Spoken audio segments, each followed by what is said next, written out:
नमस्कार मित्रों, अच्छाई और बुराई के संगम में भी हंसी की झलक।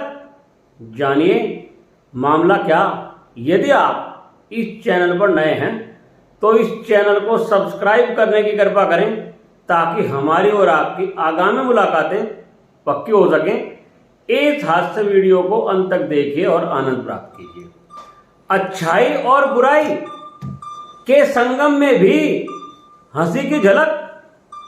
आप सभी जानते हैं, युगों युगों से हमेशा अच्छाई बुराई पर भारी पड़ती आ रही है। बुराई कुछ समय के लिए कितनी भी ताकतवर क्यों न हो जाए, अंत में बुराई पर अच्छाई की ही जीत होती है। अब मामला है पेट्रोल की महंगाई का। आप सभी अपने वाहनों में कुछ एक को छोड़कर आवश्यकता के अनुसार ही पेट्रोल भरवाते हैं और वाहन मांगने वाले अक्सर वाहन की चाबी मांगते हैं। भाई जी जरा चाबी देना, और आपका वाहन लेकर चले जाते हैं और पेट्रोल फूंक कर आपके वाहन को वापस करते हैं और कहते हैं आपका वाहन तो चलाने में कतई मजा नहीं आया, वाहन पर कुछ खर्चा कर ही लो या इसे बेचकर नया ले लो। एक दिन हमारे पड़ोसी हमारी मोटरसाइकिल मांग कर ले गए और जब उनका काम खत्म हो गया, उन्होंने हमारी मोटरसाइकिल वापस की तो वह रिजर्व में लग गई होगी, परंतु हमारे पड़ोसी ने मोटरसाइकिल को रिजर्व से मेन में लगाया और हमारे घर खड़ी कर गए। अगले दिन हम अपनी मोटरसाइकिल लेकर शहर की तरफ चल दिए और मोटरसाइकिल कुछ दूर चलकर रिजर्व में लग गई। हमने सोचा कोई बात नहीं, कम से कम 40-45 किलोमीटर तो चली जाएगी, कल पेट्रोल भरवा लेंगे।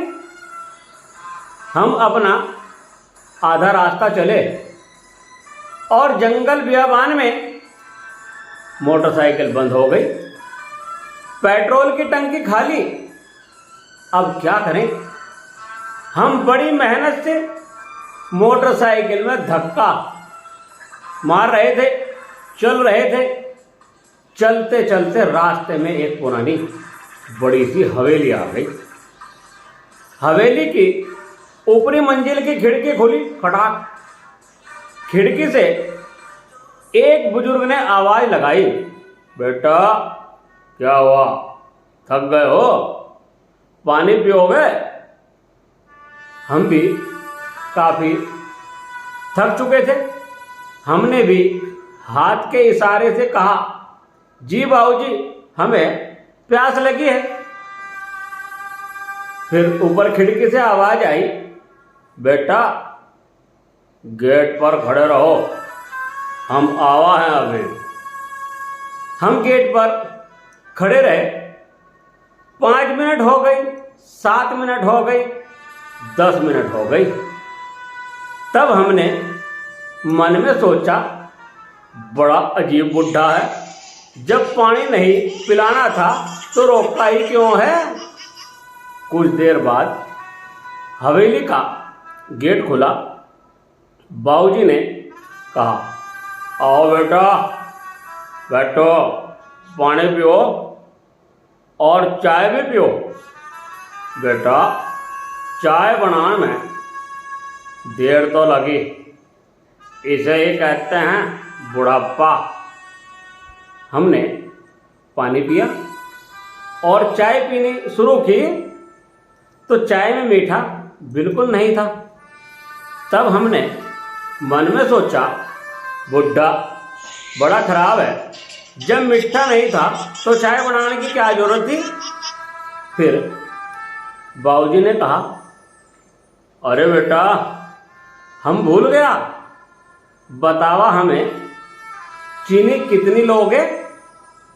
हमने सोचा आजकल के ज़माने के हो, कहीं शुगर वुगर का चक्कर तो नहीं है?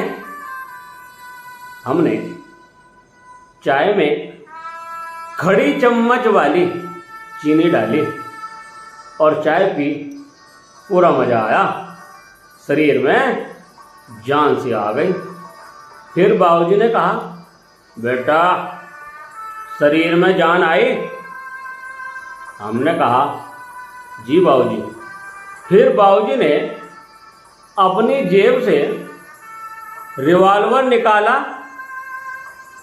और हमसे कहा, कितना गोली है इसका अंदर, कितना?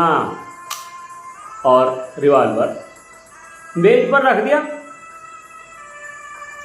और धड़ल्ले से कहा, देखो बेटा, जेब में जो भी माल है निकाल कर मेज पर धर दो, वरना हमारी हालत खराब हो गई। हमने जल्दी से अपनी जेब से जो भी रुपए पैसे थे निकाले और मेज पर रख दिए। बाबूजी हवेली के अंदर कमरे में चले गए। अंदर कमरे से बाबूजी अपने हाथ में एक पेट्रोल की बोतल लाए और कहा, बेटा अपने मोटरसाइकिल को यो पेट्रोल पिला दो और मेज पर केवल 100 रुपये छोड़कर चलते बढ़ो यहाँ से, वरना। हमने तुरंत मोटरसाइकिल में पेट्रोल डाला और मेज पर केवल 100 रुपये छोड़े और बाकी अपनी जेब में रखे और चलने को तैयार हो गए। और हमने बड़ी हिम्मत कर बाबूजी से पूछा, बाबूजी आप कौन हैं? बाबूजी ने बताया, बेटा गब्बर सिंह का नाम सुने हो कभी? हाँ, हम खुद गब्बर, बुड्ढा गब्बर हूँ।